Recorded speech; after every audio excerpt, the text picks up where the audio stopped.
Good day sahabat rock and roll, selamat pagi, sehat-sehat semuanya ya. Nah, kelas event hari ini Ibu Cantik Rock and Roll kehadiran sahabat Ibu Cantik yang concernnya kalau di event itu tentang CHSE. Om Jack, apa kabar Om Jack? Kita tes dulu dong. Wih, kalau dulu kita begini ya. Begini, sekarang udah boleh ya. Boleh udah booster. Udah booster. Aman. Sekarang ngomongnya booster, ngomongnya aman. Apa? Karena kita mau bahas CHSE. Ya, kepoin terus dan stay tune. Tapi sebelumnya kita lihat yang rock and roll berikut ini.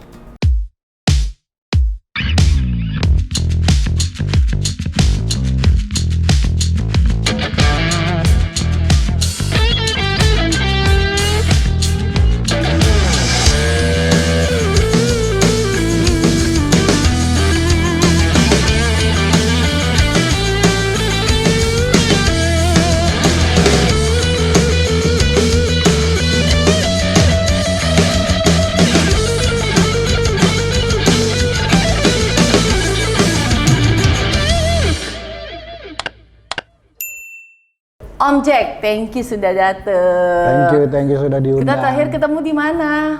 Kita terakhir ketemu di Papua. Jauh. Tahun lalu itu Tahun lalu. Iya, kita barengan waktu itu ya, satu tim di PON ya, ya. PON Papua. Wow, itu pengalaman dahsyat tuh ngerjain opening closing ya. Betul. Om Jack, PON Papua. Luar biasa dibantu nih tim Absolut sama tim CHSE. Yeah. Itu dia kenapa kita mau bahas CHSE Om Jack, karena tren CHSE atau bahasanya kalau di proposalnya anak-anak IO, kita menerapkan protokol kesehatan. Yeah. Kita menerapkan CHSE. Tim kita sudah punya sertifikat CHSE. Itu sahabat rock and roll yang aku mau bahas. Mungkin di sini belum pada tahu apa sih itu CHSE, kenapa ada CHSE, kenapa perlu di event ada CHSE, itu kita mau bahas. Satu-satu ya, kepoin terus. Nah, yang pertama, awalnya kenapa ada yang namanya CHSE di Indonesia? Awalnya tahun lalu itu kita nih sebagai pekerja event mau menjalankan event, tapi terbentur dengan masalah COVID. Ya. Kemudian Kemenparekraf khususnya mereka membuka peluang ketika kita mau menjalankan satu event, kita buat dulu nih satu rules yang kita buat, tapi juga didukung dengan sertifikasi. Oke. Maka terbentuklah CHSE itu. Kemudian dari tim Kemenparekraf bikin satu semacam pelatihan untuk bisa apa aja yang rules do and done-nya yang bisa dijalankan di event. Oke, jadi merumuskan peraturan-peraturan, regulasi apa yang harus dilakukan sama anak-anak pekerja event ketika mau melaksanakan event. Ya. Oke, CHSE itu kepanjangan dari? CHSE itu adalah C-nya itu cleanliness, healthy, safety, environment, and sustainability. Jadi kalau clean-nya itu cleanliness-nya itu ada kebersihan. Standar kebersihan. Kemudian healthy-nya kesehatan. Kitanya lebih kesehatan. Ya, safety. Setiap pekerjaan jadi tidak harus dengan COVID aja, tapi safety-nya ini kan kita dalam event ini harus tetap diterapkan. Oh, maksudnya kayak pakai topinya, APD-nya, sepatunya. Ya. Oke, terus? Kemudian yang terakhir environment and sustainability itu adalah lingkungan hidup yang kita pelihara. Jadi kalau setiap ada event itu kan kadang-kadang sampah kemana-mana. Nah itu yang kita harus koordinasikan dengan IO untuk setelah event ini pembuangan sampahnya kemana? Oke. Gitu. Sampai seperti itu waktu Sampai itu ya? seperti itu kita trainingnya. Oke, itu tahun lalu. Seingat aku tuh waktu COVID udah mulai ke tahap kedua ya. Delta kalau nggak salah ya. Delta tuh, wah ternyata ada peraturan nih. Itu beberapa orang yang ngebentuk itu dari pemerintah?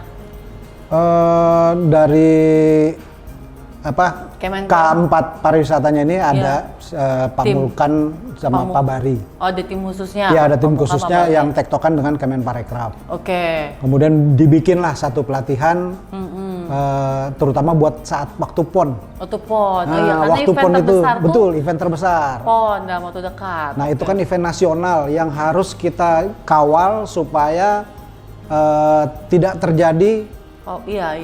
kepanjangan nih. Jadi COVID-nya nih jadi kepanjangan karena kita kan bekerjanya itu mengumpulkan massa. Iya. Sedangkan CHSE itu membatasi massa gitu. Jadi bagaimana antara berkesinambungan kita dengan event ini supaya event ini bisa berjalan lancar, pekerja event sendiri itu bisa mendapatkan uang kembali. Iya, dan tidak jadi klaster baru. Betul.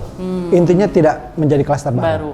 Makanya ketika PON itu Sabah Rock and Roll di sharing, jadi dibentuklah tim CHSE ya kan, termasuk Absolut kita juga ikut pelatihan ya. Betul. Ada anggota Absolut juga 2 orang ikut pelatihan. Di situ diterapkan tuh ya. Dan kita lumayan amazed juga tuh, ternyata udah boleh bikin event. Yang pertama itu waktu pembentukan yang kelihatan banget saat PON itu adalah bikin apa tuh ya waktu itu ya, kalau nggak salah harus antigen.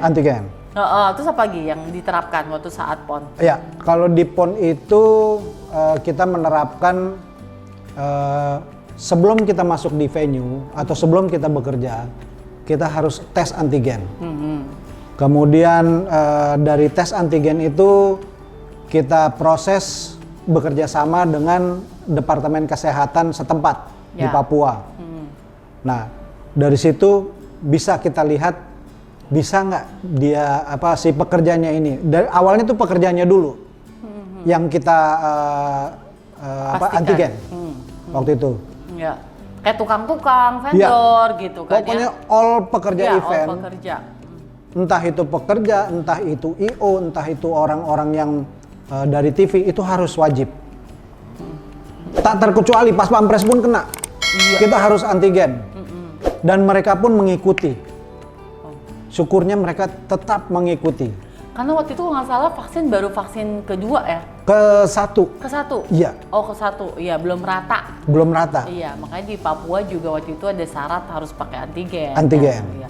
Luar biasa. Nah, tapi syukurnya event PON itu berhasil tidak membuat klaster terbaru. Iya, betul. Walaupun ramai, lancar ya, khususnya opening closing ya, karena PON kan eventnya luas ya. Nah, sekarang kita ke poin adalah objek CHSE di event dulu deh. Kayak event misalnya Absolut nih, mau bikin event. Misalnya lebih corporate event di ballroom. Kapasitasnya 1.000 orang. CHSE yang harus diterapkan sama teman-teman IO, sampelnya seperti Absolut itu apa aja, Om? Ya, pertama tuh yang kita harus susun adalah timnya dulu.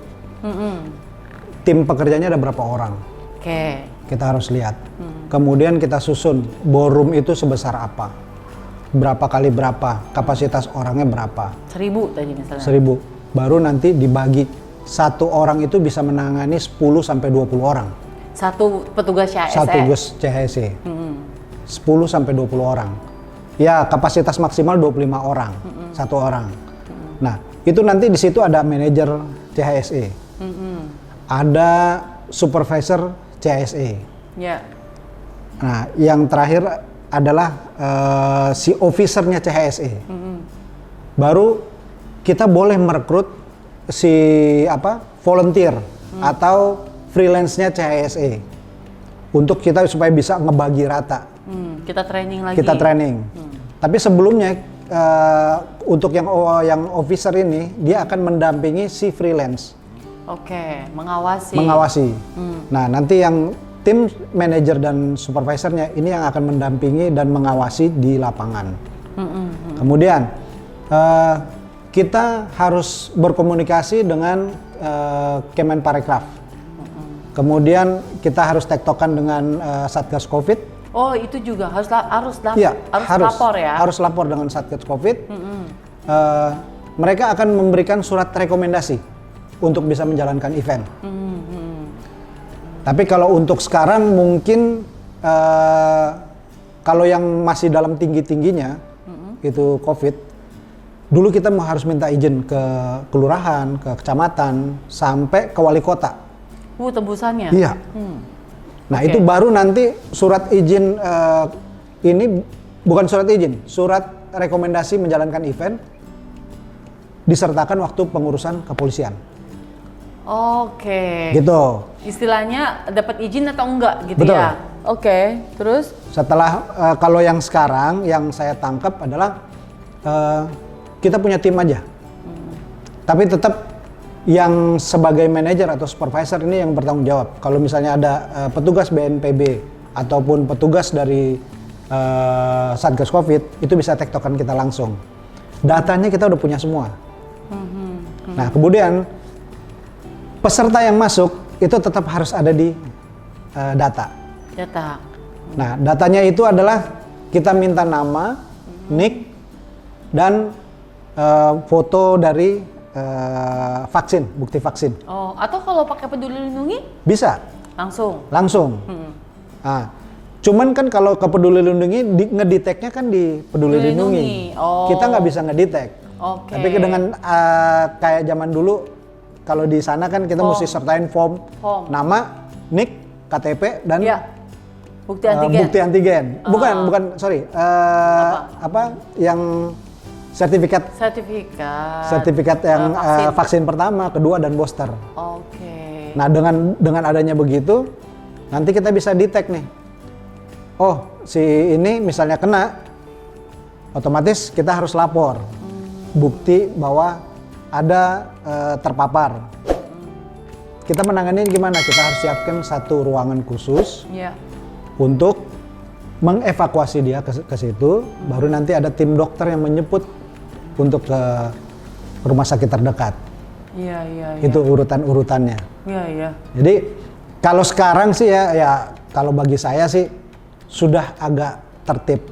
Iya, better lah. Better lah, nggak zaman dulu yang harus takut melaksanakan event. Aduh kita takut mau bergerak aja kita takut. Tapi sekarang dengan beberapa event ini teman-teman dari petugas CSE yang intinya tadi ada 6 orang, termasuk ada dari Absolut ada 2 orang, kemudian berkembang, ada 20 orang yang ikut sertifikasi. Sertifikasi ya. Nah, itu yang selalu mengawal di event. Iya. Terakhir kemarin mungkin Ibu tahu waktu peresmian Sarinah kembali, itu petugas CSE bertugas. Semuanya. Tidak semua, tapi ada yang bertugas di situ, petugas CSE. Memastikan ya. Memastikan bahwa acara tersebut lancar, ada protokoler juga. Ya, ada Pak Jokowi ya. Pak Jokowi datang, sukses ternyata dan tidak ada klaster baru, aman sampai pulang juga tidak ada kendala satu apapun. Iya. Terus ngomong-ngomong nih, CSE itu sahabat Rock and Roll pasti kepo ya. Oh tadi ada sertifikasi maksudnya apa? Maksudnya kalau teman-teman atau sahabat yang Rock and Roll yang di rumah IO juga, terus kalian mau punya sertifikat CSE, kalian bisa daftar ya Om Jack ya, untuk di training dan dapat sertifikat gitu kan. Ya. Daftarnya kemana Om Jack? Daftarnya nanti ke K4 Pariwisata. K4 Pariwisata. Ya itu nanti di sana ada Pak Bari sama Pak Mulkan yang di sana. Jadi kalian akan di training, diajarkan dan dapat sertifikat, dan sertifikat itu kalian bisa istilahnya untuk ikut jadi tim CSE, ikut dilibatkan dalam event-event di tadi ya, kalau pejuang tuh semua paling depan, ngurusin CSE CSE-nya dulu, depan. Seneng nggak sih ngurusin CSE gitu, Om Jack? Ya ada sukanya, ada dukanya. Dukanya itu kita dimusuhin orang.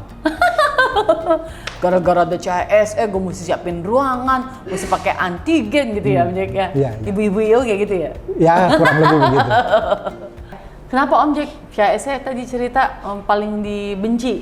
Ya, waktu awal-awalnya kita menjalankan tugas sebagai CSE itu memang benar-benar mereka tidak pernah mempunyai edukasi tentang ini. CSE itu kita mengawal juga masalah safety.